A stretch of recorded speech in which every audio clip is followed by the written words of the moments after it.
Well, great to have you here on this beautiful Wednesday morning on Q13 News this morning. You know, summertime in Seattle means sunshine, it means barbecues, fun on the water. And coming up next month, hundreds of swimmers and kayakers will hit the water at Seward Park for what has become a Seattle summertime tradition. The Swim for Life has raised over $500,000 for Bloodworks Northwest over the past 20 years. And joining me now, Scott Lautman, who you probably will not be able to keep up with in the water. He is a world-class open water swimmer and cancer survivor with a special connection to this cause, and Dr. James Abushan with Bloodworks Northwest. Good morning, gentlemen. Great to have both of you here this morning. Now, Scott, you have crossed the English Channel.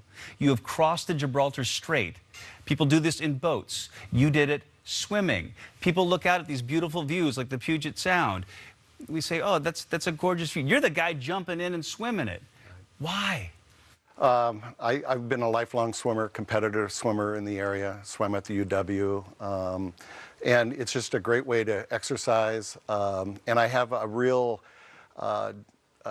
really affinity for swimming from A to B. It's just you look across the Sound and you see Vashon, you go, man, I wonder how long that would take. So it's that kind of a just part of what we do, and a lot of the swims are destination swims. We pick a place between continents, Europe to Asia, North America, South America. We swam across the Panama Canal. I can't even imagine. So to that, and you and I took part in a swim years ago from Bainbridge to Alki. I was petrified of what was under the water, and at one point we swam past a sea lion. I got stung by a jellyfish. What's the scariest thing you've encountered in the water? I think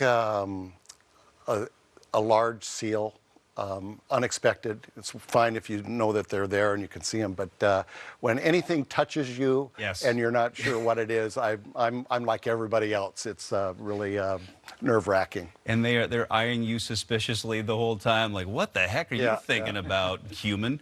So what's your connection with Bloodworks Northwest and Swim for Life? Now, as I mentioned, you had a health scare. Yeah, I was diagnosed with bone cancer in 1979, and it recurred 3 times, and during the course of that, multiple different surgeries, I had received multiple units of blood over the course of those surgeries, and it's nothing more important than the blood and the miraculous things it does for you when you get a transfusion, when you need one.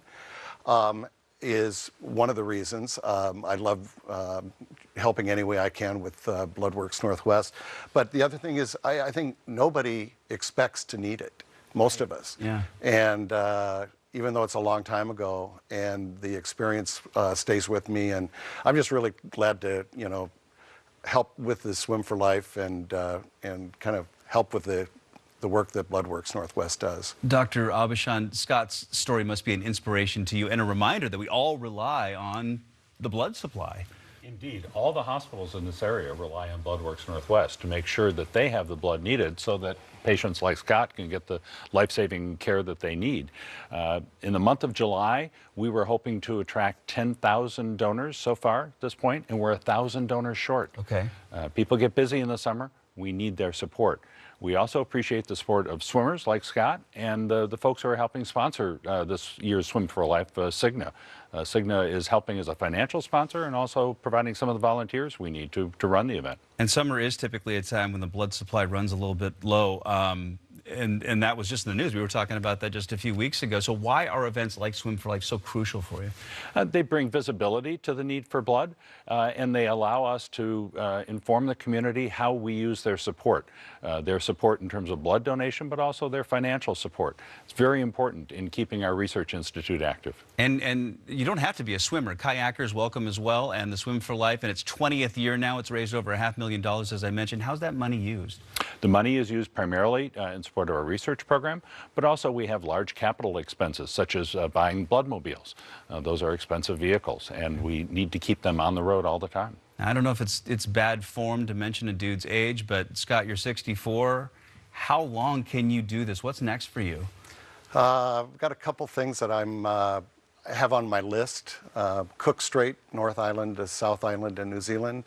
Wow. But I'm 64, I'm getting older. I've got my bone cancer that I had in my leg, and I had a transplanted cadaver piece, is getting a little bit of wear and tear. So I'm just kind of day to day, but anytime I get to swim, like the Swim for Life, it's a bonus. Day to day, like all of us, but glad you're here. Thank and, you. and glad that you're well. Great to have you gentlemen this morning. Scott Lautman and Dr. James Aubuchon, great to have you this morning. And by the way, the Swim for Life coming up on August 25th at Seward Park in Seattle. That gets underway bright and early, 7:30 a.m. There's a 1-mile swim, and then there's a 2.5-mile swim.